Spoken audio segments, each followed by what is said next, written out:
El que ama vive en otro mundo. El que tiene fe ve cosas que no se ven. El que piensa más en los demás que en sí mismo recibe la ayuda del cielo. Tenemos que luchar por nosotros mismos para poder ayudar más a los demás y matar el ego y todos los condicionamientos internos para acceder al mundo celestial de las estrellas. Buenas noches. Hoy comenzamos un nuevo programa con una persona muy especial, Joan Arnal, abogado y bibliotecario de la Fundación Rosacruz. Joan, buenas noches. Buenas noches. ¿Qué hace un abogado como bibliotecario en una Fundación Rosacruz? Buena pregunta. Bien, tal vez sería, yo pondría la pregunta al revés, ¿no? Desde que hace un bibliotecario de la Fundación Rosacruz haciendo de abogado. Porque, bueno, yo llego al mundo del derecho un poco por la inercia, mis compañeros y demás, pero siempre había tenido ciertas inquietudes, ¿no?, que luego se materializaron en la biblioteca, que construimos con gran esfuerzo y con gran ilusión, y realmente lo que me gusta hacer. Yo por hacer de abogado cobro, pero por dar conferencias y pasar mi tiempo en la biblioteca, por supuesto que no. ¿Qué fue lo que te llevó, el motivo básico para ser Rosacruz? Bien, yo tenía muy clara, mira, es curioso, ayer estuvimos dando una charla sobre Mozart y la francmasonería y demás.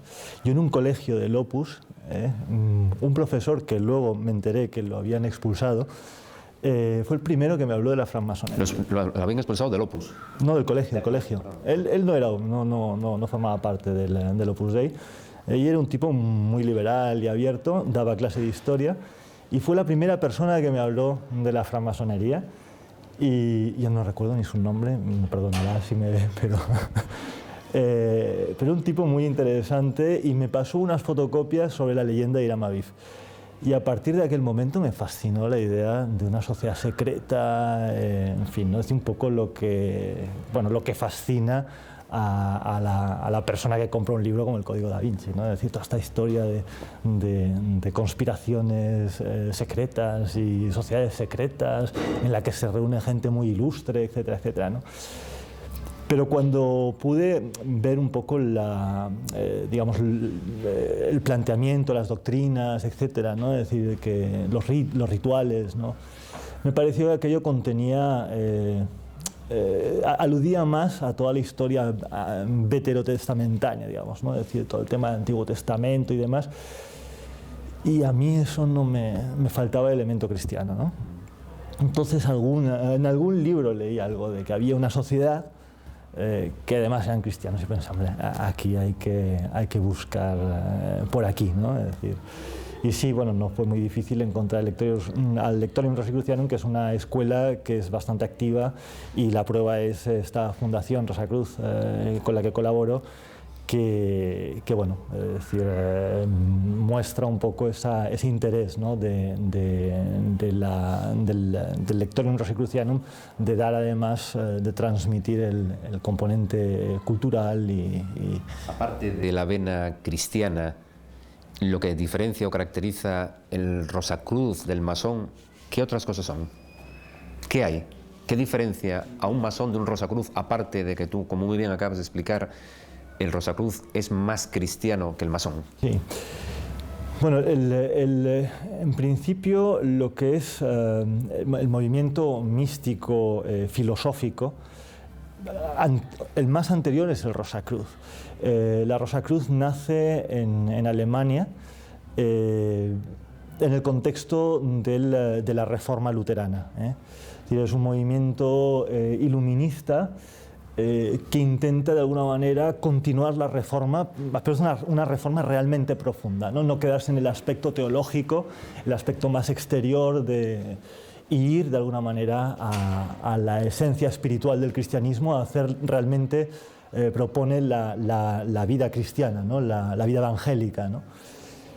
Es un movimiento evangélico, ¿no? Y aparece a principios del siglo XVII, y es anterior al gran no a la masonería, pero sí al gran boom, a la gran difusión de la masonería y sobre todo de la masonería filosófica, ¿no? la francmasonería especulativa.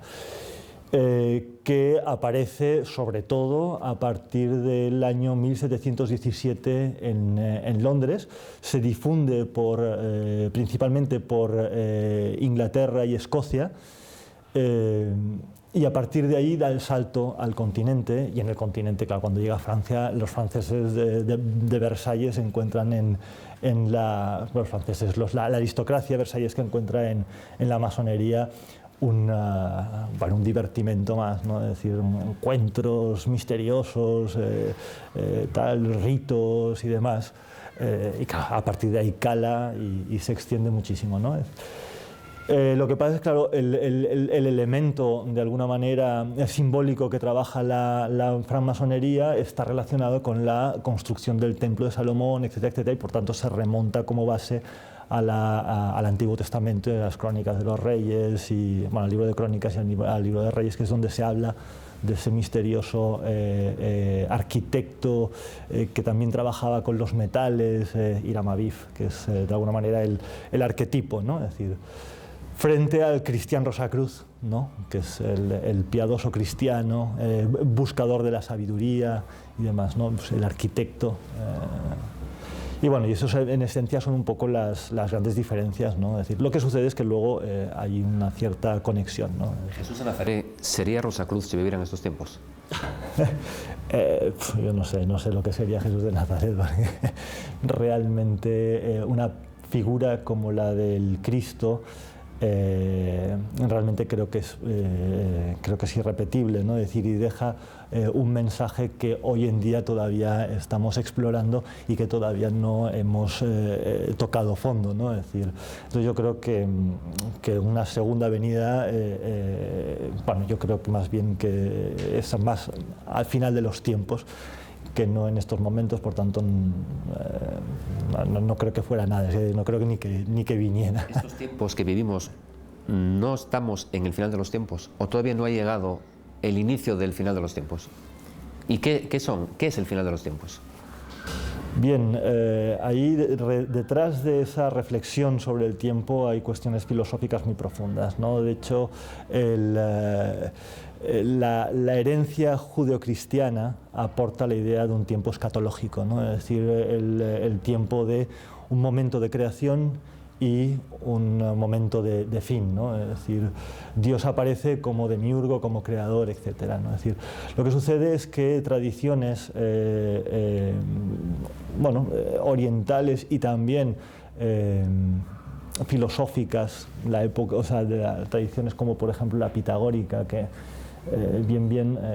es difícil de identificar sus influencias, lo que hablaban del tiempo cíclico, ¿no?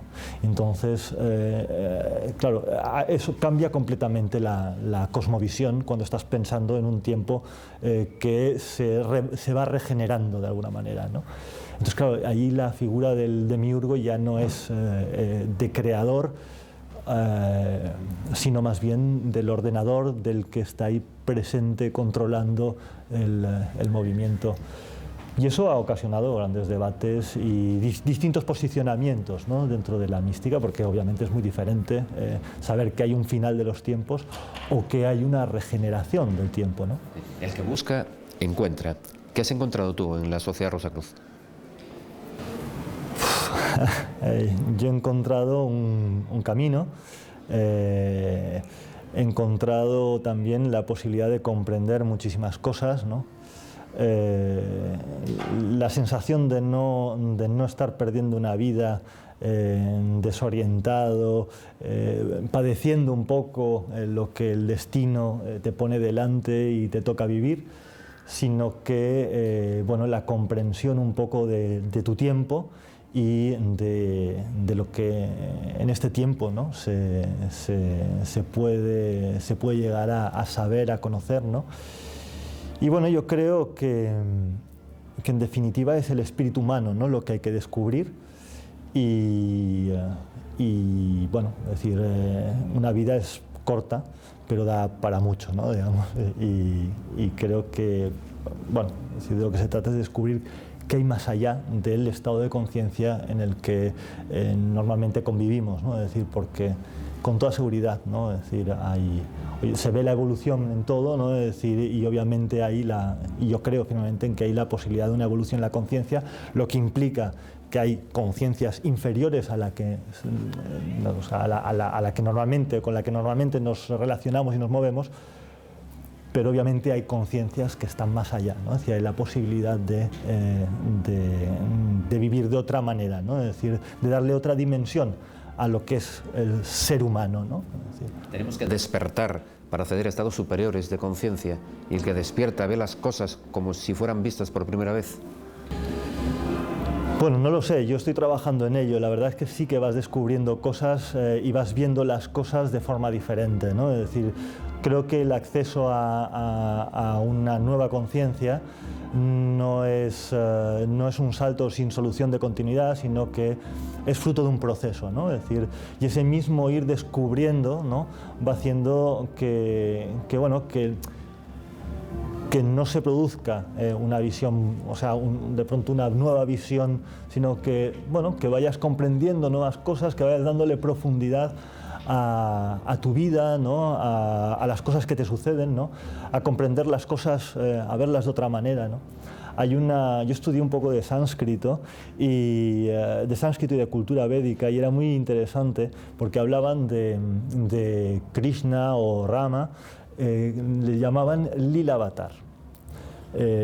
Krishna y Rama son avatares del hombre universal, ¿no? Del hombre cósmico, ¿no? de esa entidad que tiene una conciencia plena, ¿no? Absoluta, que en un momento dado se encarna en un ser humano como tú y como yo, ¿no?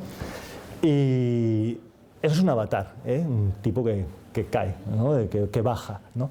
Pero la palabra lila significa juego.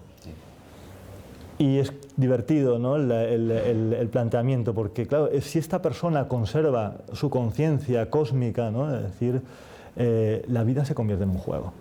Entonces, a Rama, por ejemplo, le toca renunciar al trono y lo envían de asceta a un bosque perdido y demás. De tipo, juega, ¿no? Juega. Claro, llegar a ese punto, ¿no? de poder jugar con los avatares, con las dificultades que te plantean en la vida, encuentro que vale la pena, ¿no? Para mí la vida es un juego.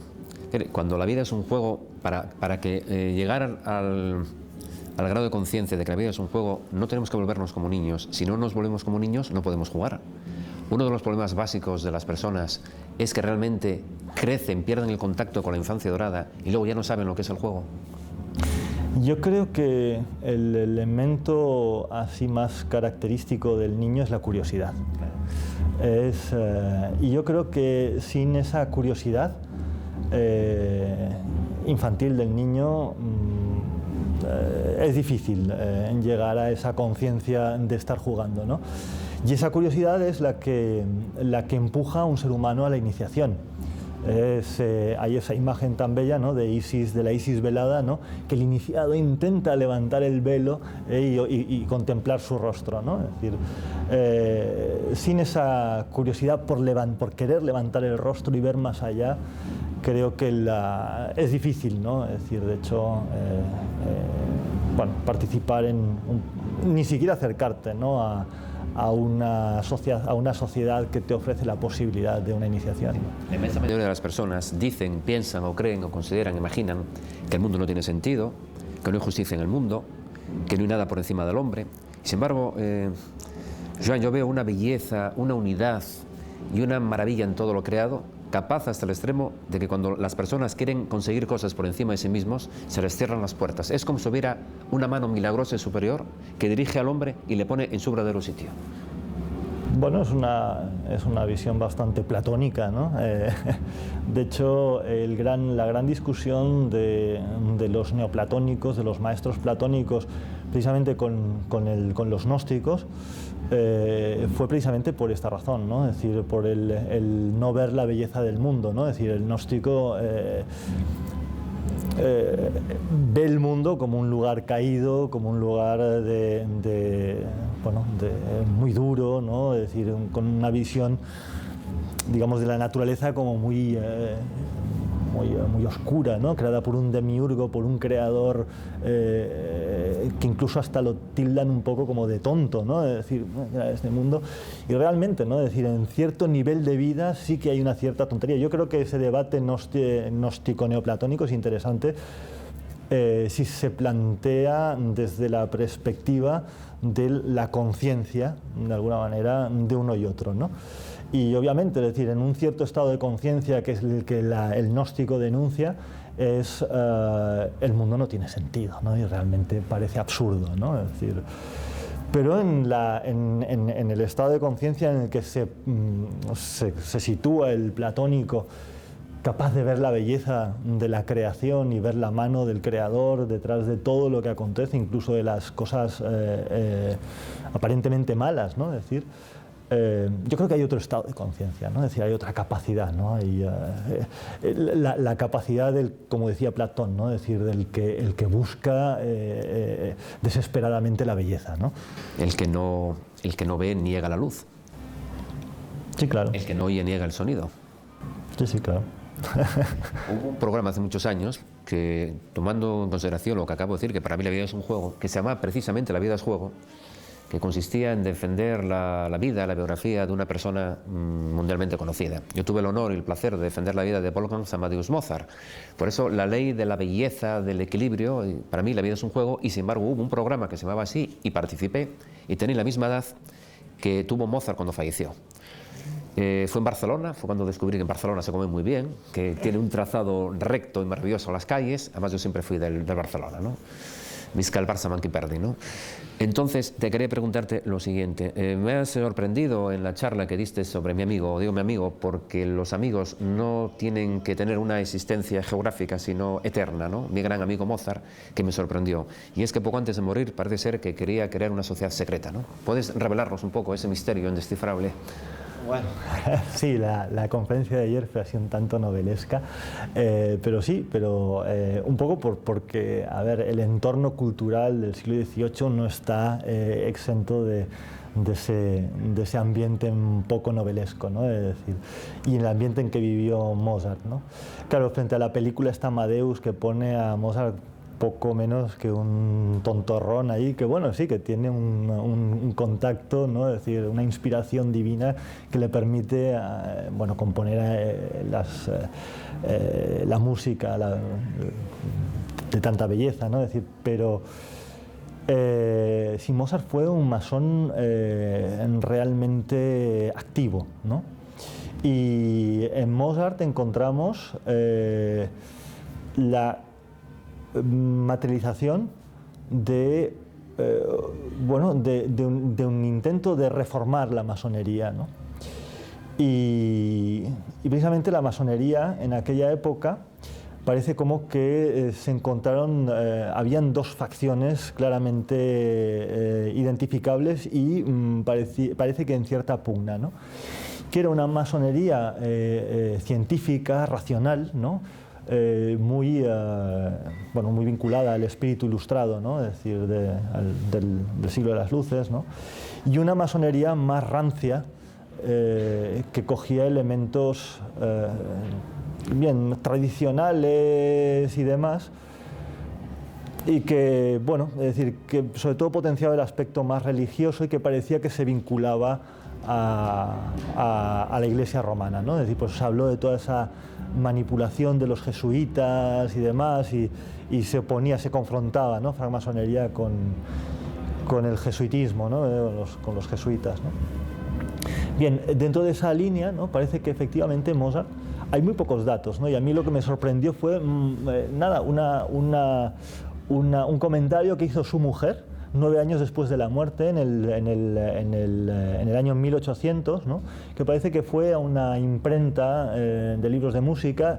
La mujer pues estaba intentando sobrevivir con lo que le había, con el legado Mozart, ¿no? Y parece ser que sí, que efectivamente entregó unos escritos de Mozart en los cuales describía un nuevo rito, ¿no?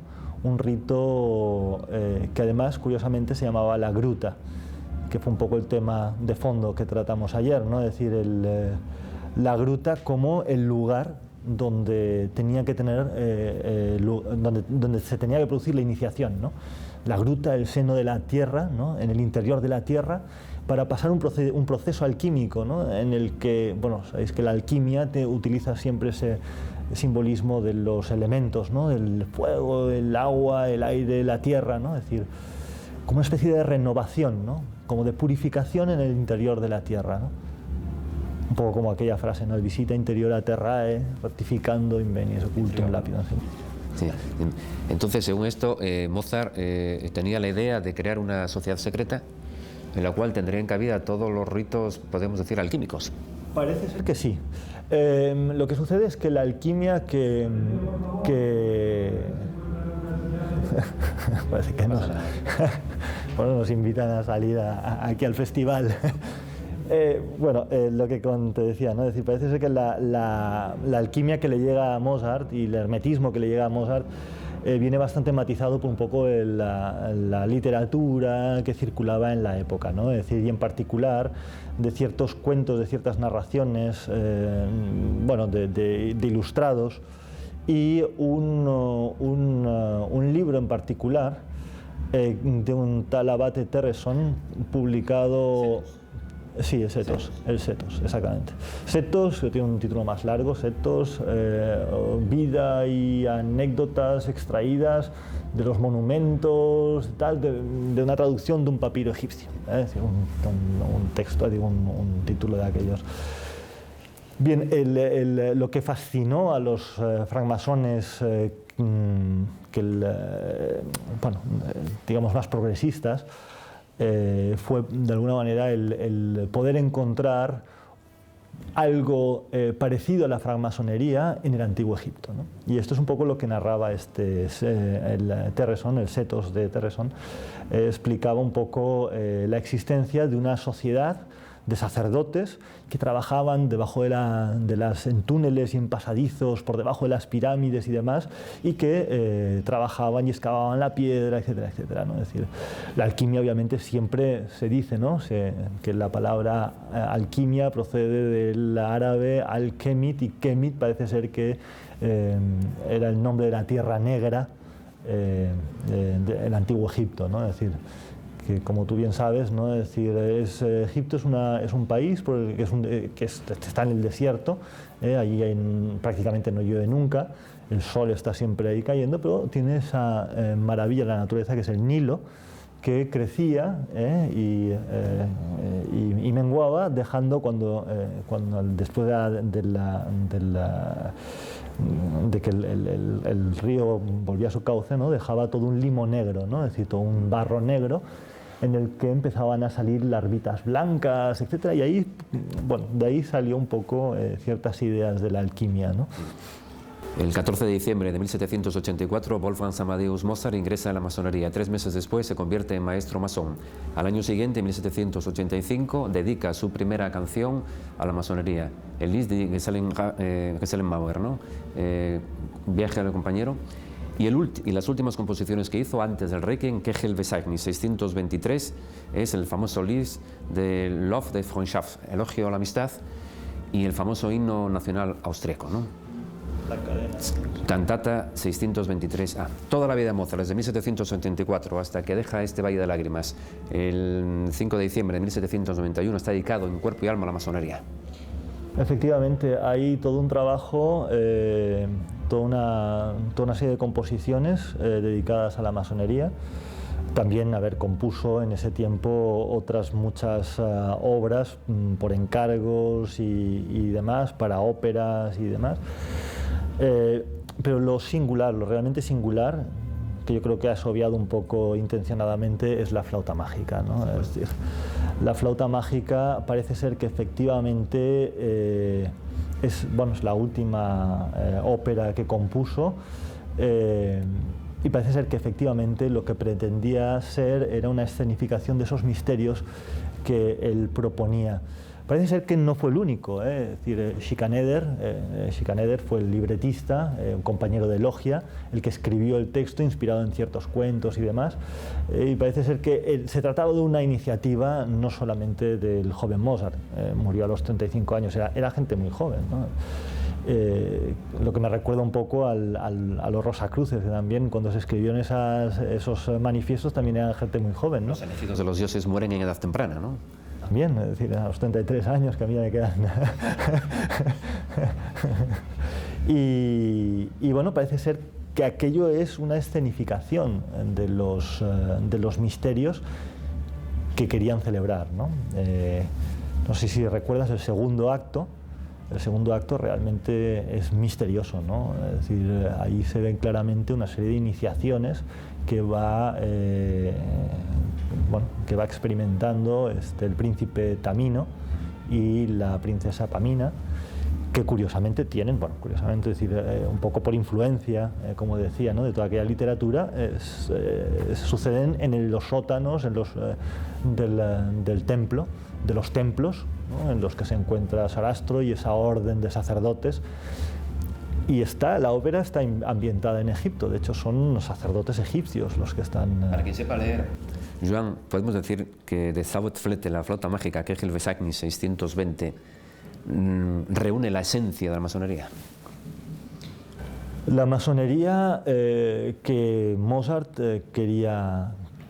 O sea, el ideal masónico de Mozart, yo creo que sí que está plasmado. Su ideal masónico. Su ideal masónico. Su ideal masónico. Yo ayer comentaba, y apuntaba hace un momento, ¿no?, la cuestión del choque entre una masonería más rancia, más tradicional, más católica, si se quiere, de la estricta observancia, ¿no?, es decir, de esa escocesa y demás, ¿no?, y la masonería alto. Es decir, hay muchos masones y igual hay que hacer una precisión. La masonería escocesa, la estricta observancia del siglo XVIII. Es decir, obviamente, creo que es ya del siglo XIX, el rito escocés antiguo y aceptado, creo yo que ya intenta de alguna manera unificar toda una serie de tendencias dentro de la francmasonería y es un compendio, y se sigue llamando masonería escocesa.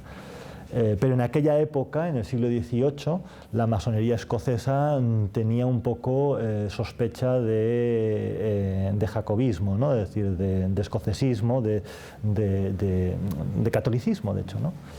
Y los masones como Mozart, masones vieneses, ¿no?, sobre todo presididos por Ignaz Bombón, que era el venerable de la logia La Verdadera Concordia, que fue la que tomó la iniciativa de esa masonería progresista, ellos se decantaban por el estudio de los 3 grados de San Juan, del simbolismo, de los jeroglíficos, ¿no? Porque sabes que la masonería trabaja siempre con tapices simbólicos llenos de elementos que recuerdan al jeroglífico egipcio. Ellos pensaban que en aquel material había suficientes elementos como para una realización profunda y la revitalización de las iniciaciones que se celebraban en... Esa leyenda que dice que Mozart, por revelar, junto con Schikaneder, secretos muy importantes de la masonería, fue asesinado, ¿tú crees que fue así o que Mozart murió de muerte natural, de fiebres, como se consta en la partida de función, ¿no? Es otro de los temas fascinantes que a mí no me ha dado tiempo a entrar, ¿no? Es decir, cuando descubrí el tema este de la masonería, de esa iniciativa masónica, de esa orden que tenía que llamarse la Gruta, como existían muchas, es decir, los Elus Cohen, la Rosacruz de Oro, en fin, había muchísimos grupos. En el siglo XVIII proliferan cantidad de sociedades secretas y demás, ¿no? Bien, yo me quedé un poco fascinado con todo ese puzzle, ¿no? Y no pude entrar en las especulaciones sobre la muerte de Mozart, porque sí que parece que es real que Salieri, cuando moría, decía que él había asesinado a Mozart, ¿no? Bueno, yo no sé realmente, he leído algún artículo sobre el tema y parece ser que la muerte fue una muerte, eran causas bastante naturales y tal. Y también, es cierto que Mozart, él mismo decía que le estaban envenenando o algo así, sí. Pero bueno, ya te digo, no he podido profundizar sobre ese tema. que yo creo que ahí será de todas maneras difícil de tener una idea clara, de sacar algo. La flauta mágica contiene verdades supremas verdaderamente increíbles. En la famosa aria In Dixen Halgen Hallen se dice que en estos sagrados recintos nadie conoce la venganza, y si el hombre cae, el amor le lleva al deber. Y más adelante en ese mismo aria se dice que el hombre ama a los hombres y que todo el mundo perdona a sus enemigos. Es decir, es la fraternidad masónica en su máxima acepción de la palabra, ¿no? El amor hacia los demás y hacia la amistad, la Freundschaft. Sí, de hecho se ve muy clara en la flauta mágica,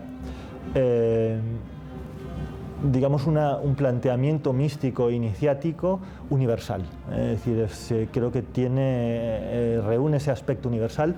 Lo que sí que está muy claro también es que el lenguaje que utiliza y el imaginario que utiliza es puramente masónico.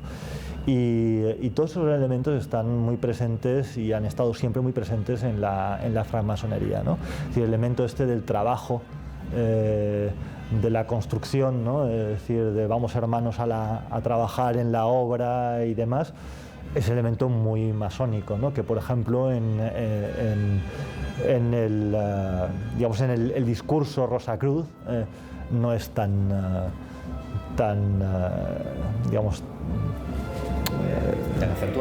profesional, digamos, ¿no? Es decir, hay una frase en la flauta mágica que es realmente increíble, y es cuando Tamino está hablando con Sarastro y se le dice el coro, no, es un príncipe, y dice Sarastro, es mucho más que un príncipe, es un hombre. Es decir, el hombre, no cualquier hombre, sino el hombre hecho imagen y semejanza de Dios, por supuesto que está por encima de cualquier príncipe y rey y soberano de la tierra, ¿no? Sí, Tamino es un príncipe que además encarna todos los ideales, ¿no? Es decir, si te fijas, y además de forma un poco ingenua, ¿no? Porque da la impresión de que es así un poco como Veleta, ¿no? Porque de pronto cuando la reina de la noche le da el retrato de su hija Pamina y le dice, no, está secuestrado por un demonio llamado Sarastro, el tío pues se pone allá a decir, pues aquí yo voy a luchar contra ¿sabes?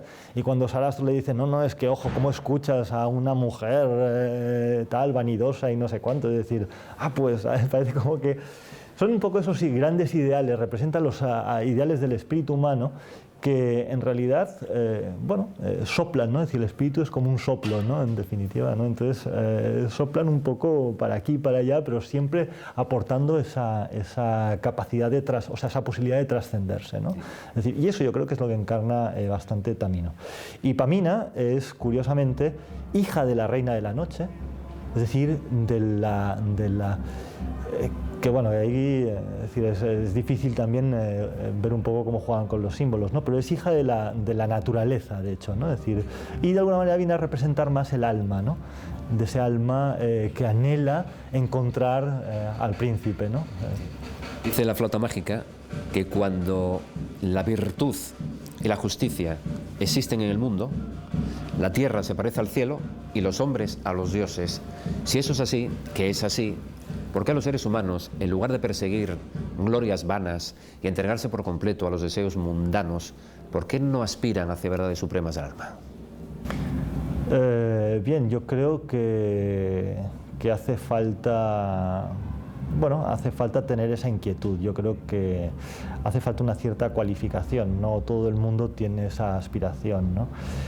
De todas maneras, hoy en día el mundo en que vivimos, ¿no? Es decir, está caracterizado también por la plasmación de ciertos ideales masónicos, ¿no? Es decir, el que hoy en día todo el mundo podamos acceder a la universidad y de alguna manera utilizar fuerza de pensamiento, ¿no? Es decir, movernos a un nivel de racionalismo, etcétera, ¿no?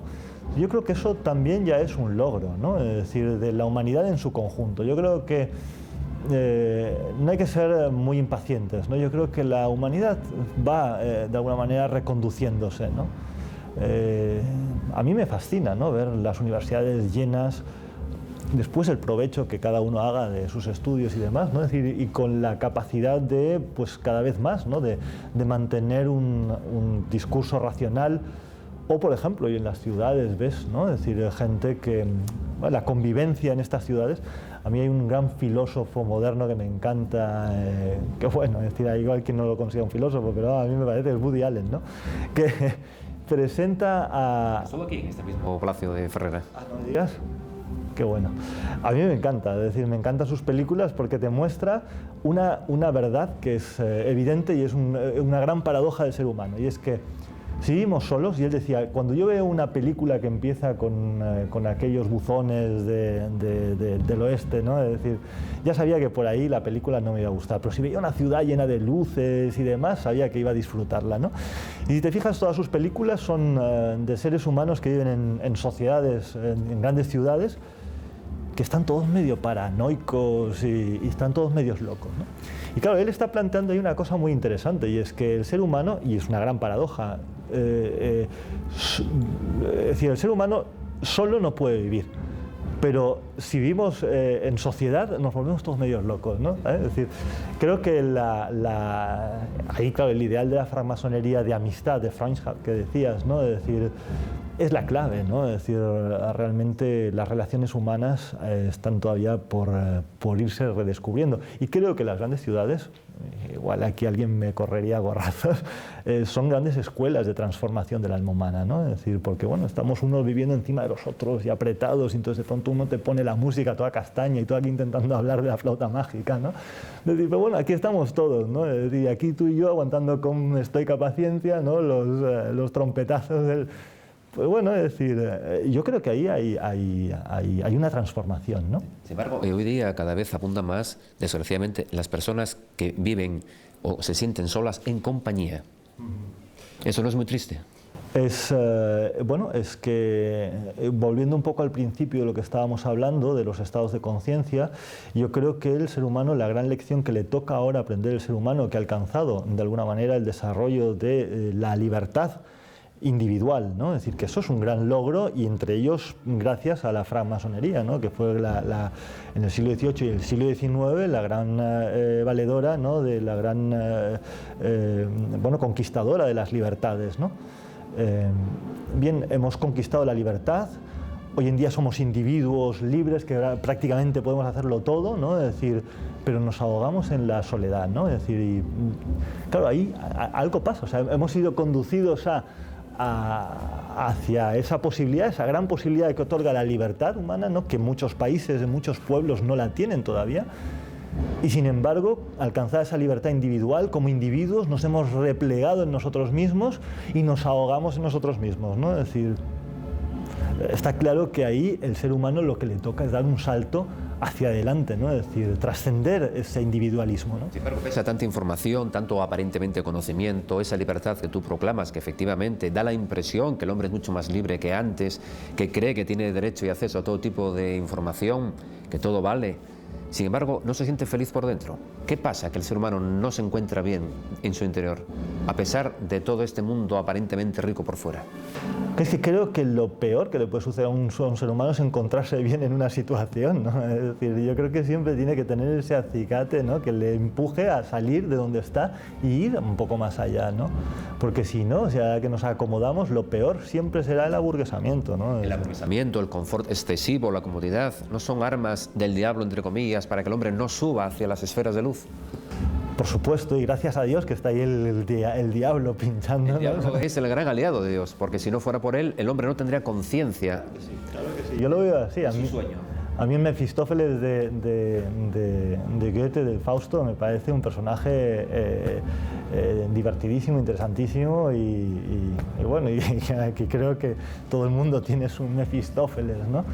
Y sí, es el espíritu de la contradicción, el que no te deja estar tranquilo en aburguesarte, ¿no? Es decir, porque de pronto, pues bueno, lo tienes todo y sin embargo No tienes nada. No tienes nada y no eres feliz, ¿no? Es decir, ¿qué pasa? ¿Qué pasa? La gente cree o piensa, considera, tengo dinero, tengo una jubilación. Hoy día la gente se jubila a los 45 años, algunos de ellos están viendo la televisión, 100 o 200 canales, tienen todo tipo de acceso a comidas, comen, se atiborran, y sin embargo no son conscientes de lo que pasa a su lado. ¿No es un grave peligro la actual situación de la sociedad y sobre todo el actual estado interior del hombre para crecer por dentro y alcanzar la luz? Yo confío en Mefistófeles, tú. Yo confío en que Mefistófeles, al final, esta gente... Mira, una de las cosas y te contaré una anécdota muy personal, ¿no?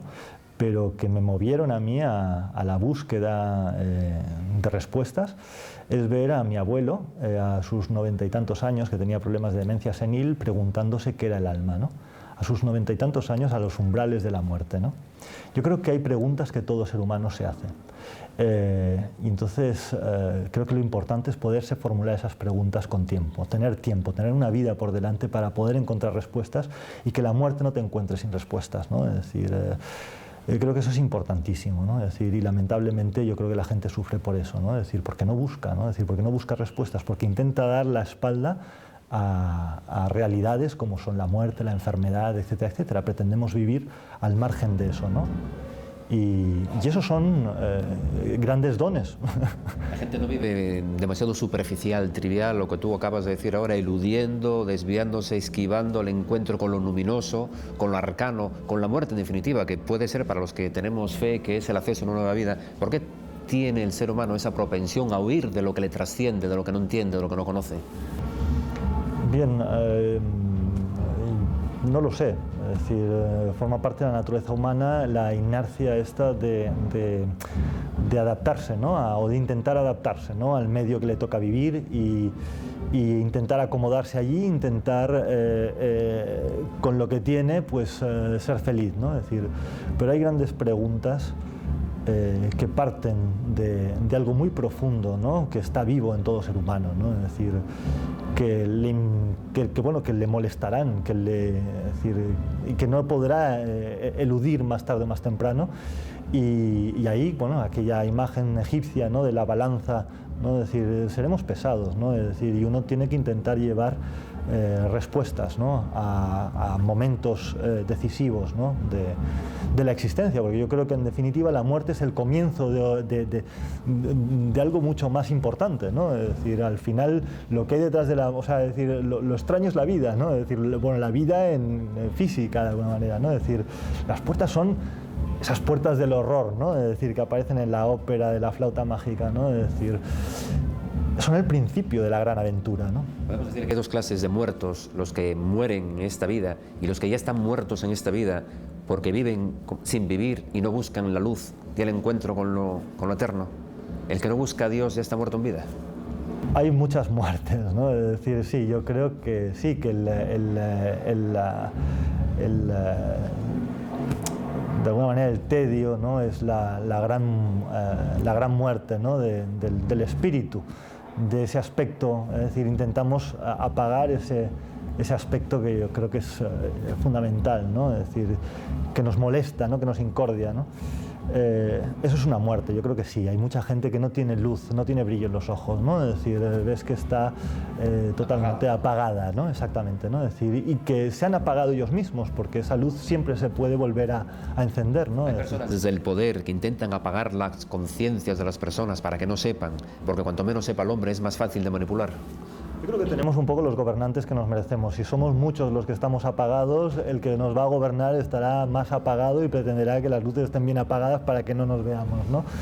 Yo no creo tampoco en conspiraciones, al menos conscientes, ¿no? Es decir, yo creo que sí, que la inercia es producida por la ignorancia, ¿no? Y el querer, vivir en tinieblas, porque, bueno, por lo menos aquí toco suelo firme, estoy calentito y puedo...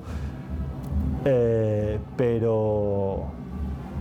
Bueno, eso creo que es una muerte y más tarde, más temprano se revela así, ¿no? Es decir, una persona tiene que llegar a, bueno, en ese estado llega a la muerte con una sensación de gran vacío y con un gran horror, ¿no? También de qué va a suceder, no sé lo que va a pasar, ¿no? Yo escuchaba a un sacerdote católico en una misa por un amigo difunto que decía, no, si es que del más allá no sabemos nada. Eso es mentira. Eso es mentira. Es decir, está claro que del más allá podemos saber muchas cosas. Hay mucha gente que ha tenido la sensibilidad de poder conocer lo que hay más allá y explicarnos. Y todo eso siempre ha estado presente. Cagliostro, por ejemplo, era un gran vidente, ¿no? Es decir, siempre ha habido videntes que nos han facilitado información del más allá. Los misterios de Eleusis era una escenificación del viaje del alma por el más allá. Las tumbas del Valle de los Reyes en Egipto están llenas de imágenes del más allá, ¿no? Es decir, el hombre siempre ha tenido conocimiento del más allá. Otra cosa es que desde ciertas esferas de poder pues interese que la gente no se pregunte esas cosas y no conozca esas cosas. Pero en realidad el auténtico sabio, el que era el sofos, que eran los bienaventurados, los macarios, eran los que conocían los caminos del más allá, los que sabían llegar a la isla de los bienaventurados, ¿no? A los campos elíseos, etc., ¿no? Es decir, esos eran los verdaderos sabios para los griegos, los que conocían el más allá. ¿Serían más los antiguos que los modernos? Yo creo que los antiguos tenían otras facultades, ¿no? Es decir, entonces, claro, tenían otro conocimiento del mundo. Hay un autor, Rosacruz, muy interesante, el doctor Rudolf Steiner, ¿no? Que dice que en realidad la evolución humana se caracteriza por la pérdida de unas facultades anímicas y la obtención de unas nuevas, ¿no? Está claro que hoy en día tenemos que trabajar con el pensamiento, con la razón, con esa libertad que nos aporta esa capacidad de pensar, ¿no? Y obviamente hemos perdido ciertas facultades que permitían evidencias y demás, ¿no? Pero bueno, siempre ha habido gente que ha revelado información de ese tipo de información, y en los antiguos tenemos testimonios de ello. Y luego está también, pues eso, ¿no? Es decir, el sentido común, que está claro que todo esto nos empuja a buscarle un sentido, ¿no? Desde Aristarco de Samos hasta 1900 prácticamente no se supo la distancia de la Tierra al Sol. Bastaba multiplicar por 2.000 millones la altura de la pirámide de Keops para saberlo.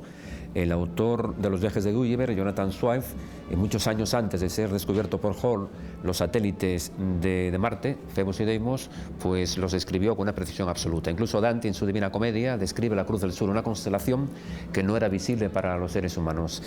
¿Y cómo es posible que los antiguos supieran cosas que fueron descubiertas muchísimos años después? ¿Qué acceso tenían a un conocimiento invisible? Sí. ¿Podemos más de lo que sabemos? Sí, bueno, los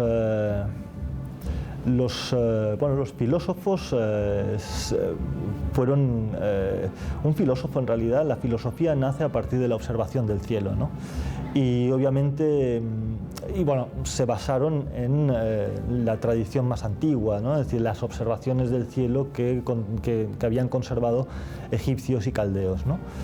Recogieron todo ese material, toda esa información y siguieron con esa inquietud por comprender el cielo. Platón mismo, ¿no? Es decir, cuando habla del hiperurano, cuando habla del mundo de las ideas, no es difícil asociarlo con el cielo y las constelaciones, ¿no? Es decir, ahí están, ¿no? Es decir, las constelaciones que representaban, ¿no? Los llamaban catasterismos, ¿no? Es decir, las grandes virtudes anímicas plasmadas en el cielo y demás, ¿no? Bueno, yo no aventuraría una respuesta así muy clara sobre eso, ¿no? Es decir, pero efectivamente sí que había un conocimiento de cosas y sobre todo había la libertad de la mente más ingenua, ¿no? Es decir, que hablábamos antes, ¿no? Para poder, de alguna manera, aventurar posibles respuestas que hoy en día venimos obligados a ser un poco más rigurosos, ¿no? El cielo comunica sus mejores secretos a sus hijos más preciados. Por supuesto, ¿no? Decían que Pitágoras lo que tenía era la capacidad de escuchar la armonía de las esferas, ¿no? Es decir, el hombre que deja de mirar, que levanta la vista, ¿no? Es decir, y deja de mirar a ras del suelo, ¿no? Y empieza a contemplar, puede ver la gran armonía de celeste, que curiosamente cada vez se ve menos y se ve peor, ¿no? Es decir, cada vez es más difícil ver un cielo estrellado, ¿no? Es decir, pero entonces, cuando no había tanta contaminación y demás, ¿no? Se podía mirar el cielo y se veía. Es decir, no me extraña que los filósofos, ¿no? Es decir, pensaran que estábamos en el interior, en el vientre de una diosa, ¿no? Es decir, la diosa cósmica, ¿no? La diosa, el alma del mundo, ¿no? Es decir, veían todo aquel paraje y claro, aquello lo veían como la perfección. No vemos porque no abrimos los ojos. Y yo creo que bueno, que perdemos unas facultades, como decía el doctor Steiner, y ganamos otras, ¿no? Es decir, entonces yo creo que ahora la mirada tiene que ser diferente, ¿no? Es decir, nosotros... Rudolf Steiner siempre trabajó para ver. Sí, claro. Hay que trabajar. Hay que trabajar, claro. No pico y pala, precisamente, ¿no? No, es decir, en definitiva todo el movimiento Rosacruz, que se inicia con Steiner, sigue con el doctor Max Heindel y culmina con el señor Jan van Reichenborch, fundador de la Escuela de la Rosacruz de Oro. Y hablo de esa culminación, ese proceso, por una cosa curiosa, ¿no? Es decir, porque Steiner trabajaba con una cruz negra, lo que evoca un poco la Nigredo, ¿no? El señor Max Heindel trabajaba con una cruz blanca, la Albedo, ¿no? Y el señor van Reichenborch trabaja con la cruz de oro, ¿no? Es decir, la Rubedo, ¿no? La culminación de la obra alquímica, que además, bueno, también son de distintos momentos de la historia de la humanidad, ¿no? Bien, pues, no sé, ¿no? Es decir, ahí está, ¿no? Es decir, todos ellos tienen muy clara la idea de lo que se trata es de trabajar, ¿no? Es decir, de que nadie da nada y cada uno de esos estadios representa estadios de conciencia, ¿no? Ha pasado casi una hora. ¿Has estado feliz, contento, satisfecho? Y hablando de estas cosas, puedo, si quieres, una hora más. Claro. Por último, te quería preguntar, al final, ¿qué no es un Rosacruz? ¿Qué no es un Rosacruz? Bueno, una persona que se acomoda, ¿no? Es decir, una persona que le falta espíritu, digamos, de búsqueda, ¿no? Un Rosacruz es sobre todo un buscador, ¿no? Un buscador de la verdad y una persona incansable, una persona que se acomoda, una persona que sea burguesa, no es ni puede ser jamás un Rosacruz, al menos desde mi punto de vista. Podemos conseguir los mayores secretos del mundo, podemos llegar a ser inmortales en esta vida, podemos llegar a las esferas celestiales sin movernos de esta tierra. Por supuesto que sí. Yo creo que sí y bueno, es decir, lo que pasa es que no es fácil, ¿no? Como era ad astra per aspera, ¿no? Es decir, hay que trabajar, ¿no? A los astros se llega trabajando, ¿no? Es decir, esos símbolos masónicos... se puede llegar al cielo, pero hay un camino, ¿no? Hay un camino, sí. La Vía Láctea, ¿no? Que decían los... sí, hay un camino para llegar al cielo, ¿no? Y eso, sí, toda la tradición hermética siempre lo ha explicado, lo ha intentado desvelar, ¿no? Y la Rosacruz como un movimiento dentro de esa tradición hermética... El que busca encuentra, el que pide recibe, textos sagrados de los evangelios que se corresponden perfectamente con todos los catecismos sagrados de todas las grandes iniciaciones de todos los tiempos, ¿no? La lectura de elevado estado de conciencia del Evangelio no es como alimentarse de la luz a cada instante. Claro, el Evangelio explica precisamente de alguna manera para la gente de una determinada época, explica ese misterio, ¿no? Y los símbolos son símbolos eternos, ¿no? Símbolos universales y ahí está, ¿no? Es decir, y el Evangelio una y otra vez, cualquier,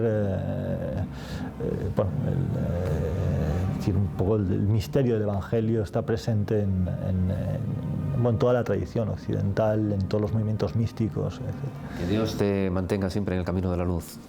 Sí. Colega, tienes las cámaras de Tel Avilés para decir lo que quieras. Vaya, pues nada, recomendarles que no pierdan el tiempo, que trabajen, que busquen, que encuentren, ¿no? Una vida es corta, pero da para mucho, ¿no? Y bueno, mucha suerte. Te agradezco muchísimo la entrevista. Ya sabes dónde tienes un amigo a partir de ahora. Y que bueno, que todos aquellos que buscamos la luz siempre estamos hermanados, ¿no? Por una sociedad invisible, que por encima de las cosas visibles están las causas invisibles y que el hombre puede acceder a niveles muy altos de conocimiento siempre y cuando no se desvíe del camino de la virtud, del ascetismo y de la fe en las causas superiores de la vida. Muchísimas gracias y ya sabes, cuando vengas por Avilés tienes las cámaras para decir siempre lo que quieras. Muchísimas gracias. Y después de esta entrevista con Joan Arnal, pues poco nos queda por decir, únicamente matizar que la vida es un regalo maravilloso que perder el tiempo es un auténtico pecado capital y que hemos nacido en este mundo para prosperar, para subir a esferas celestiales y sobre todo para ser mejores de lo que somos, porque la persona que intenta ser mejor de lo que es, aunque crea que no hace nada, está sembrando la semilla de la eternidad a cada instante. Buenas noches y hasta una próxima ocasión. Joan, muchas gracias. Hecho aquí, en Asturias, Gobierno del Principado de Asturias.